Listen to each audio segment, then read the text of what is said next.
Hello, today in literature class we're going to be reading Chapter 7, A Day with the Beavers. It's on page 69. Kind of a long chapter, so hang in there with me. So remember where we left off, the four children were in the forest, in the wood, and they were following a robin. So, A Day with the Beavers. While the two boys were whispering behind, both the girls suddenly cried, "Oh!" and stopped. "The robin!" cried Lucy. "The robin! It's flown away." And so it had, right out of sight.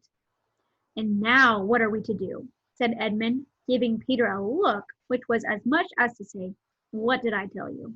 "Shh, look," said Susan. "What?" said Peter. "There's something moving among the trees, over there to the left." They all stared as hard as they could, and no one felt very comfortable. "There it goes again," said Susan presently. "I saw it that time too," said Peter.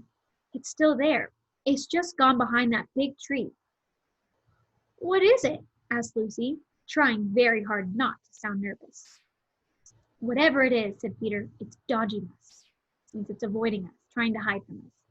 It's something that doesn't want to be seen." "Let's go home," said Susan.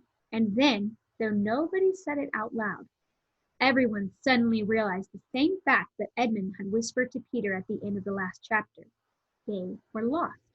So Edmund is clever, okay? He realized that before everybody else, that they were going into the middle of the woods and didn't know how to get out.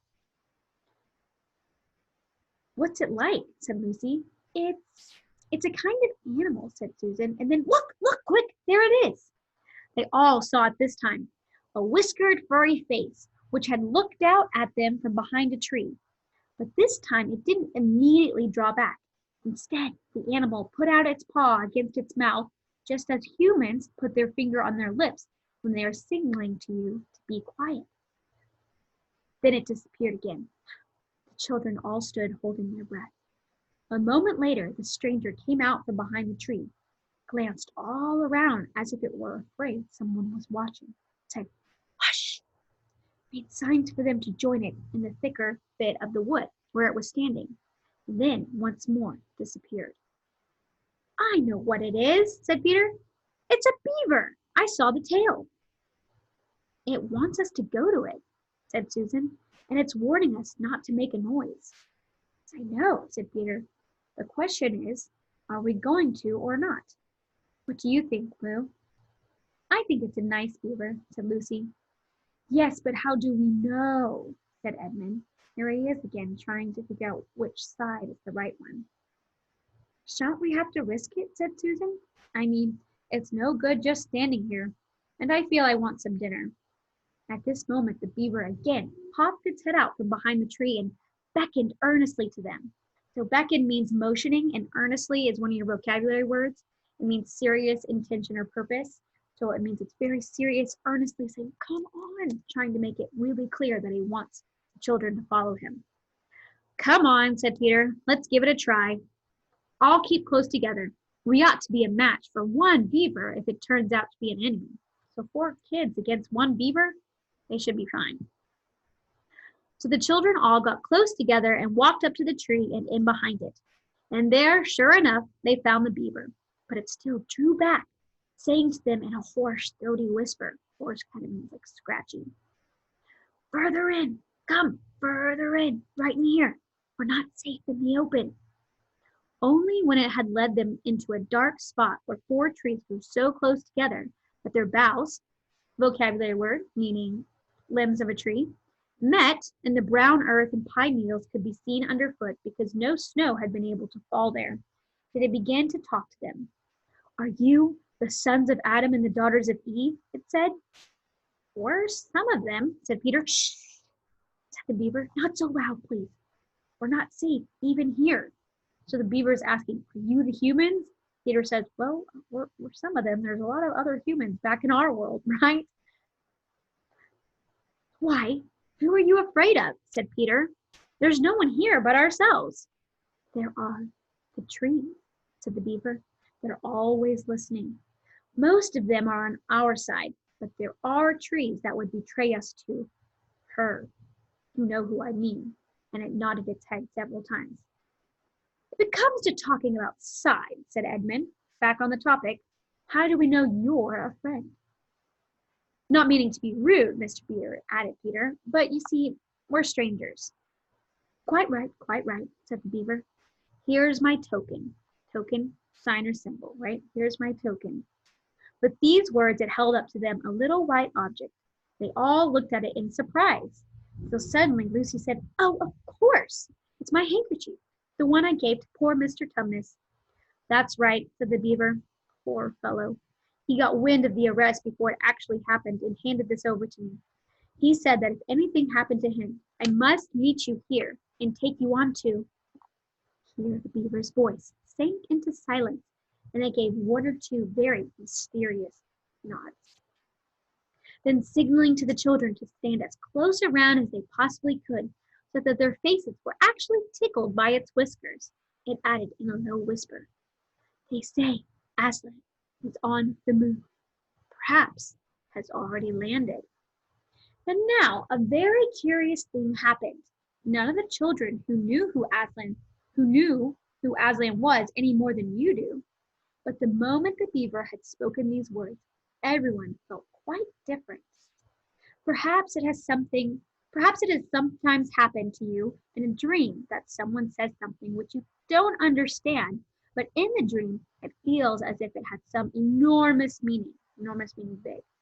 Either a terrifying one, which turns the whole dream into a nightmare, or else a lovely meaning, too lovely to put into words, which makes the dream so beautiful that you remember it all your life and are always wishing you could get into that dream again. It was like that now. At the name of Aslan, each one of the children felt something jump in its inside. Edmund felt a sensation of mysterious horror, so he feels terrible when he hears the name of Aslan. Peter felt suddenly brave and adventurous. Susan felt as if some delicious smell or some delightful strain of music had just floated by her. Strain of music, a section of musical melody. And Lucy got the feeling you have when you wake up in the morning and realize that it is the beginning of the holidays or the beginning of summer. So all the other three felt wonderful at the name of Aslan. Really great feeling inside. But Edmund feels the exact opposite. He feels dread and horror. He's scared. And what about Mr. Tumnus? Said Lucy. Where is he?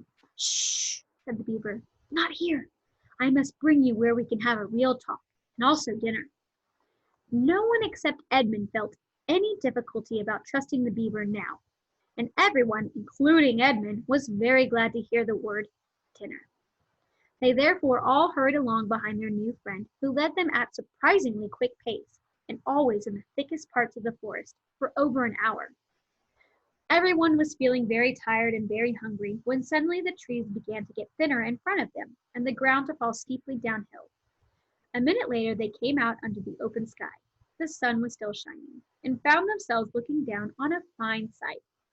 They were standing on the edge of a steep, narrow valley, at the bottom of which ran, at least it would have been running if it hadn't been frozen, a fairly large river. Just below them a dam had been built across this river.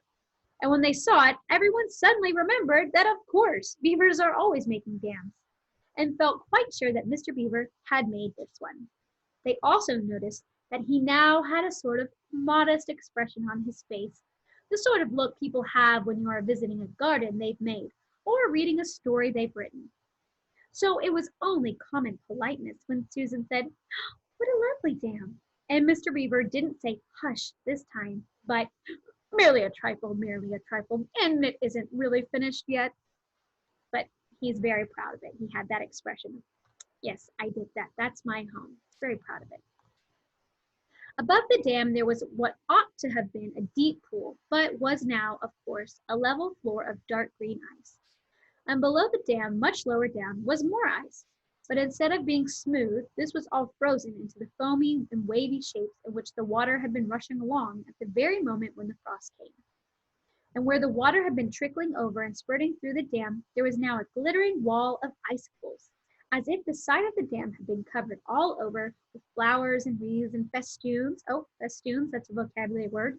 Strings of flowers or ribbons hung in a curve. We see those a lot during Christmas time, right? We might call them wreaths. So festoons of the purest sugar. And out in the middle, and partly on top of the dam, was a funny little house shaped rather like an enormous beehive. And from a hole in the roof, smoke was going up, so that when you saw it, especially if you were hungry, you at once thought of cooking, became hungrier than you were before. That was what the others chiefly noticed. But Edmund noticed something else. A little lower down the river, there was another small river, which came down another small valley to join it. And looking up that valley, Edmund could see two small hills. And he was almost sure that they were the two hills which the White Witch had pointed out to him when he parted from her at the lamppost the other day. So he sees the way to the White Witch's house. And then in between them, he thought, must be her palace, only a mile off or less. And he thought about Turkish delight and about being king. And I wonder how Peter will like that, he asked himself, and horrible ideas came into his head. So the greed for food, greed for power is starting to get to him. Here we are, said Mr. Beaver, and it looks as if Mrs. Beaver is expecting us. I'll lead the way, but be careful and don't slip. The top of the dam was wide enough to walk on, though not, for humans, a very nice place to walk because it was covered with ice. And though the frozen pool was level with it on one side, there was a nasty drop to the lower river on the other. Along this route, Mr. Beaver led them in single file right out to the middle where they could look a long way up the river and a long way down the river. And when they had reached the middle, they were at the door of the house. Here we are, Mrs. Beaver, said Mr. Beaver. I found them. Here are the sons and daughters of Adam and Eve. And they all went in. The first thing Lucy noticed as she went in was a burring sound. Brr, that's onomatopoeia. And the first thing that she saw was a kind-looking old she-beaver sitting in the corner and a thread in her mouth working busily at her sewing machine. And it was from that the sound came. She stopped her work and got up as soon as the children came in. So you've come at last, she said, holding out both of her wrinkled old paws. At last! To think that ever I should live to see this day. The potatoes are on boiling and the kettle singing. And I dare say, Mr. Beaver, you'll get us some fish. So Lucy just came to Narnia a few days ago. Why would she say she's so excited to see them at last, as if she's been waiting a long time, longer than they've known about Narnia? So something's going on here. That I will, said Mr. Beaver, and he went out of the house. Peter went with him, and across the ice of the deep pool to where he had a little hole in the ice, which he kept open every day with his hatchet. It's like an axe. They took a pail with them. Mr. Beaver sat down quietly at the edge of the hole. He didn't seem to mind it being so chilly. Looked hard into it, then suddenly shot in his paw, and before you could say Jack Robinson had whisked out a beautiful trout. Then he did it all over again until they had a fine catch of fish. Meanwhile, the girls were helping Mrs. Beaver to fill the kettle and lay the table and cut the bread and put the plates in the oven to heat and draw a huge jug of beer for Mr. Beaver from a barrel which stood in one corner of the house, and to put on the frying pan and get the dripping hot. Lucy thought the Beavers had a very cozy, snug little home, though it was not at all like Mr. Tumnus's cave. There were no books or pictures, and instead of beds, there were bunks, like on board ship, built into the wall. And there were hams and strings of onions hanging from the roof, and against the walls were gum boots and oilskins and hatchets, and a pair of shears and spades and trowels, and things for carrying mortar in, and fishing rods and fishing nets and sacks. And the cloth on the table, though very clean, was very rough. So Mr. Tumnus might have had nicer things, and it was a little neater and better decorated. This home, you can tell that Mr. Beaver does a lot of work. They have a lot of tools. Just as the frying pan was nicely hissing, Peter and Mr. Beaver came in with the fish, which Mr. Beaver had already opened with his knife and cleaned out in the open air. You can think how good the new caught fish smelled when they were frying, and how hungry the children longed for them to be done, and how very much hungrier still they had become before Mr. Beaver said, "Now, we're nearly ready." Susan drained the potatoes and then put them all back in the empty pot to dry on the side of the range, while Lucy was helping Mrs. Beaver to dish up the trout, so that in a very few minutes everyone was drawing up their stools. It was all three-legged stools in the Beaver's house, except Mrs. Beaver's own special rocking chair beside the fire, and preparing to enjoy themselves. There was a jug of creamy milk for the children. Mr. Beaver stuck to beer, and a great big lump of deep yellow butter in the middle of the table, from which everyone took as much as he wanted to go with his potatoes. And all the children thought, and I agree with them, that there's nothing to beat good freshwater fish if you eat it when it's been alive half an hour ago and has come out of the frying pan half a minute ago. And when they had finished the fish, Mrs. Beaver brought unexpectedly out of the oven a great and glorious sticky marmalade roll, steaming hot, and at the same time moved the kettle onto the fire, so that when they had finished the marmalade roll, the tea was made and ready to be poured out. Marmalade's kind of like jelly or jam, so it's dessert. And when each person had gotten his or her cup of tea, each person shoved back his or her stool so as to be able to lean against the wall and gave a long sigh of contentment. They all are very happy and content after having a good meal. And now, said Mr. Beaver, pushing away his empty beer mug and pulling his cup of tea towards him, if you'll just wait till I've gotten my pipe lit up and going nicely. Why, he's lighting his pipe. Why now, we can get to business. It's snowing again, he added, cocking his eye at the window. That's all the better, because it means we shan't have any visitors. And if anyone had been trying to follow you, why, he won't find any tracks. So now Mr. Beaver is going to explain everything he couldn't talk about in the forest. To read chapter 8 for homework.